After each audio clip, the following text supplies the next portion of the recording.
चलिए लो, आज हम लोग पढ़ेंगे लो जनसंख्या घनत्व के बारे में। जनसंख्या घनत्व, इसको अंग्रेजी में कहा जाता है पॉपुलेशन डेंसिटी। Population density. देखिए, किसी क्षेत्र विशेष या देश या किसी राज्य की स्थिति देखना है तो उसमें जनसंख्या घनत्व सबसे महत्वपूर्ण स्थान रखता है। अगर किसी देश का जनसंख्या घनत्व ठीक ठाक होगा तो उसका प्रभाव अलग होगा, और जनसंख्या घनत्व अगर अधिक होगा तो उसका प्रभाव अलग होगा। जनसंख्या घनत्व अगर अधिक होगा तो यातायात बाधित होगा, क्योंकि लोग अपने सुविधा के लिए यातायात करेंगे। प्रदूषण बहुत बड़ी समस्या हो जाएगी। जनसंख्या अधिक होने से बेरोजगारी भी बहुत ज़्यादा होगी। जनसंख्या अधिक होने से हम लोगों का अपराध भी बहुत ज़्यादा हो जाएगा। तो जनसंख्या घनत्व हम लोगों का बहुत चीज़ पर डिपेंड करता है। अगर जनसंख्या घनत्व कम होगा तो सरकार को यहाँ सुविधा देने में भी आसानी होगी। सरकार सारी सुविधाएं आपको उपलब्ध करा पाएगी। अगर जनसंख्या बहुत ज़्यादा होगा तो सरकार सारी सुविधाएं उपलब्ध भी नहीं करा पाएगी। इसके पहले जनसंख्या पढ़ा दिए थे, आज हम लोग पढ़ेंगे लो जनसंख्या घनत्व के बारे में। हम लोगों का जो नवीनतम आंकड़ा है 2011 में हम लोगों का जनगणना हुआ था। इस जनगणना के अनुसार भारत का जो जनसंख्या घनत्व है 382 है।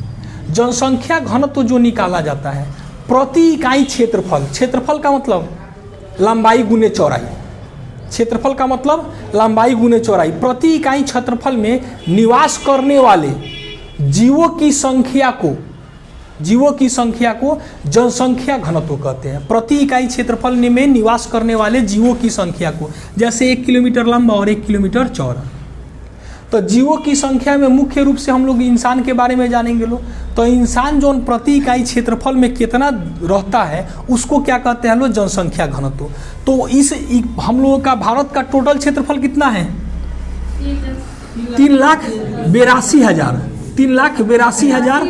3,82,000 वर्ग किलोमीटर, 3,87,263 वर्ग किलोमीटर है।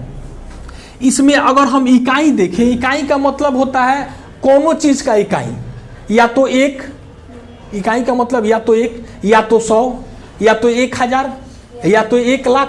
तो हम लोग 1 किलोमीटर में 1 किलोमीटर लंबा और 1 किलोमीटर चौड़ा, इतने दूर में जितने लोग निवास करते हैं उसको क्या कहेंगे लोग, जनसंख्या घनत्व। जो हम लोगों का 2011 में जनगणना हुआ था उस हिसाब से हम लोगों का जनसंख्या घनत्व था 382। और 2011 के पहले कब जनगणना हुआ था, 2001 में। चूंकि हर 10 साल पर होता है, इस बार मोदी जी नहीं करवा पाए 21 में कोरोना के कारण, और पता नहीं 23 हो गया क्या बात है। तो 2021 में जनगणना हुआ था, उस हिसाब से भारत में प्रति वर्ग किलोमीटर में 324 को लोग रहते थे, 324 लोग रहते थे। अभी एक अनुमान लगाया जा रहा है कि जो हम लोगों का अभी 2022-23 में स्थिति है, 2022 में 23 में स्थिति है, अभी जो है जनसंख्या घनत्व भारत का 469 प्रति वर्ग किलोमीटर में लोग यहाँ पर निवास करते हैं भारत में। अभी ये अनुमान है, अभी आंकड़ा निकल करके आया नहीं है सामने। ये जनसंख्या घनत्व जितना ही अधिक होगा उतना ही ज़्यादा समस्या होगी। जैसे आप देश के बारे में छोड़ दीजिए, आप अपने अपने घर में आ जाइए। अपने अपने घर में मान लीजिए कि कोई एक व्यक्ति है और उसका 5 गो लड़का है, लड़का लड़की मिला करके 5 गो है। अब अगर वो 5 गो उसके पास है और वो सरकारी नौकरी करते हैं, मान लीजिए बिहार पुलिस में नौकरी है, क्या वो 5 गो लड़का को प्राइवेट स्कूल में पढ़ा सकते हैं, अच्छी शिक्षा दे सकते हैं? चूंकि अभी 5 तो पढ़ने वाला है, 5 का कपड़ा खरीदना, क्या अच्छी क्वालिटी का कपड़ा खरीद सकते हैं? क्या ये 3 किस्म का सब्जी खा सकते हैं? चूंकि 5 गो लड़का पत्नी अपने, अगर फैमिली संयुक्त है तो उसमें भाई हुई होगा, नहीं तो और कुछ नहीं तो मम्मी पापा हुए। तो इस घर में, जिस घर में 10 आदमी होगा, एक नौकरी से एक अच्छी सब व्यवस्था नहीं हो सकती है। क्या उस घर में लोग नौकरी होने के बाद 4 चक्का मेंटेन कर पाएंगे? नहीं। तो जैसे किसी व्यक्ति विशेष की घर की स्थिति है, सेम वैसे ही अगर देश की जनसंख्या बढ़ेगी तो सरकार व्यवस्था नहीं कर पाएगी। अगर किसी व्यक्ति का 5 गो लड़का है, अगर वो चाहे कि 5 को हम एंड्रॉयड मोबाइल दे दे, क्या संभव है? नहीं। तो वैसे ही अगर सरकार चाहे कि पूरे भारत के लोगों को हम होम घर दे दे, क्या संभव है? पूरे भारत के लोगों को फ्री में अनाज दे दे, संभव है? लेकिन सरकार क्या करती है कि जो लोग गरीब हैं, जो अपनी आवश्यकताओं की पूर्ति नहीं कर पा रहे हैं, बीपीएल सूची में आते हैं, उन लोगों को सरकार ऐसी सुविधाएं देती है। उनके लिए इंदिरा आवास के माध्यम से मुफ्त में घर मिलता है, फ्री में अनाज आज भी मिलता है। तो ये हम लोगों का किस पर डिपेंड करता है? जनसंख्या घनत्व पर। अगर जनसंख्या घनत्व कम होगा तो सरकार सुविधाएं अच्छी देगी। तो 2011 के जनगणना के अनुसार कितना है? 382। और एक अनुमान लगाया जा रहा है कि अभी जो है 2022, चूंकि 23 में तो अभी 1 महीना खत्म हुआ है, तो 2022 के आंकड़ा के अनुसार से 469 आदमी प्रति वर्ग किलोमीटर में रहते हैं। ये भारत का आंकड़ा है, ये हम लोगों के भारत का आंकड़ा है। अगर पूरे दुनिया का आंकड़ा देखा जाए, धरती का आंकड़ा, पूरे विश्व का, तो ये जो आंकड़ा है प्रति वर्ग किलोमीटर में मात्र 15 गो लोग रहते हैं। पूरे विश्व में, वर्ल्ड में कितने लोग रहते हैं? प्रति 1 किलोमीटर लंबा चौड़ा जगह में मात्र 15 आदमी रहते हैं। और भारत में कितना रहते हैं? 469। अगर चीन के पास हम लोगों से अधिक जनसंख्या है तो उसके पास क्षेत्रफल भी है। चीन का जो जनसंख्या घनत्व है मात्र 152 है, 152 है, चीन का 152 है। तो वहाँ पर देख लीजिए जगह अधिक है, तो सबके पास जगह अधिक है। तो हम लोगों के यहाँ 2011 के हिसाब से 382, 2011 के हिसाब से 382 जनसंख्या घनत्व है। लेकिन अगर क्षेत्र विशेष का देखते हैं लोग, तो हम लोगों के भारत में टोटल राज्य कितना है? 28 गो। और केंद्र शासित प्रदेश कै गो? 8 गो। इस 28 गो राज्य में सबसे अधिक अगर जनसंख्या घनत्व किसी का है तो बिहार का, सबसे ज्यादा बिहार का है। सबसे ज्यादा किसका है? बिहार का है। इसको मिटा दे। भारत में कितने राज्य हैं? 28। और केंद्र शासित प्रदेश 8। 8 गो राज्य है और 8 गो केंद्र शासित प्रदेश है। इस 28 गो राज्य में सबसे अधिक अगर जनसंख्या घनत्व है तो किसी का किसका है? बिहार का। बिहार का जनसंख्या घनत्व जो है यह है 1106। बिहार का जनसंख्या घनत्व 1106। इसका मतलब हुआ कि प्रति 1 किलोमीटर में, 1 किलोमीटर लंबा और चौड़ा में कितना लोग रहते हैं? 1106 लोग, 1106 लोग रहते हैं। इसके बाद दूसरे स्थान पर हम लोग पश्चिम बंगाल, WB, वेस्ट बंगाल, यहाँ कितने लोग रहते हैं? 1028। यहाँ पर 1028। तीसरे नंबर पर हम लोगों का है केरल। केरल, ये केरल में जो है, ये है, केरल में है हम लोगों का 860। इसके बाद चौथे नंबर पर हम लोगों का है यूपी। यूपी में हम लोगों का है 829। और इसके बाद 5वें नंबर पर है हम लोगों का हरियाणा। हरियाणा, इसका है 573। ये हम लोगों का एगो सीक्वल मिल गया।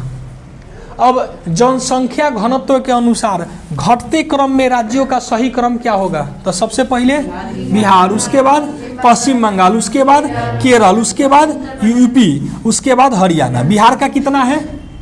1106। अब हम लोगों का दूसरा है केंद्र शासित प्रदेश 8 गो। दूसरा केंद्र शासित प्रदेश 8 गो।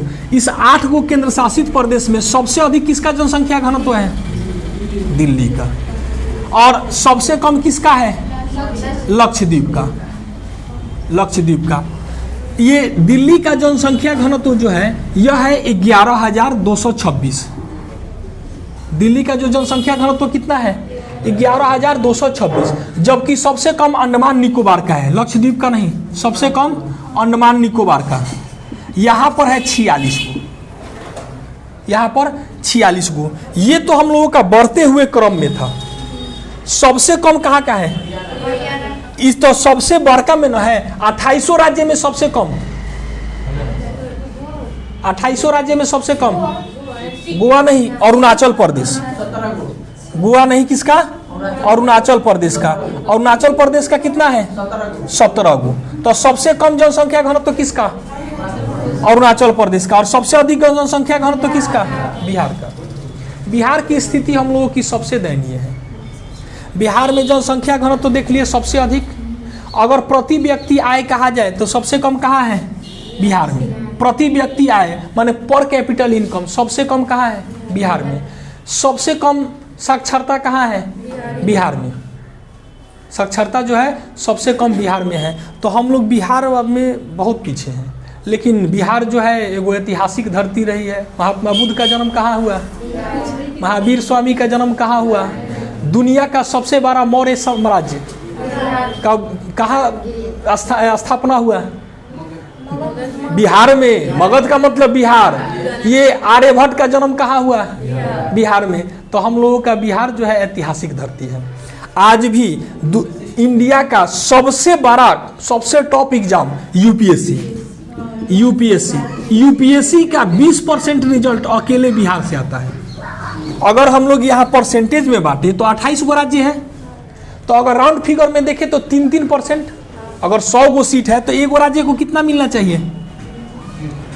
3 गो राउंड फिगर में, या 3.5 गो 4 गो मान लीजिए। लेकिन बिहार से अकेले कितना? 20%। सबसे टॉप एग्जाम यूपीएससी के बाद नीट का, मेडिकल की जो लोग तैयारी करते हैं लोग, उसमें भी हम लोगों का अकेले 20% बिहार से रिजल्ट आता है। जो आईआईटी का एग्जाम देते हैं लोग, एडवांस जो इसको कहा जाता है, उसमें भी अकेले बिहार से 20% रिजल्ट आता है।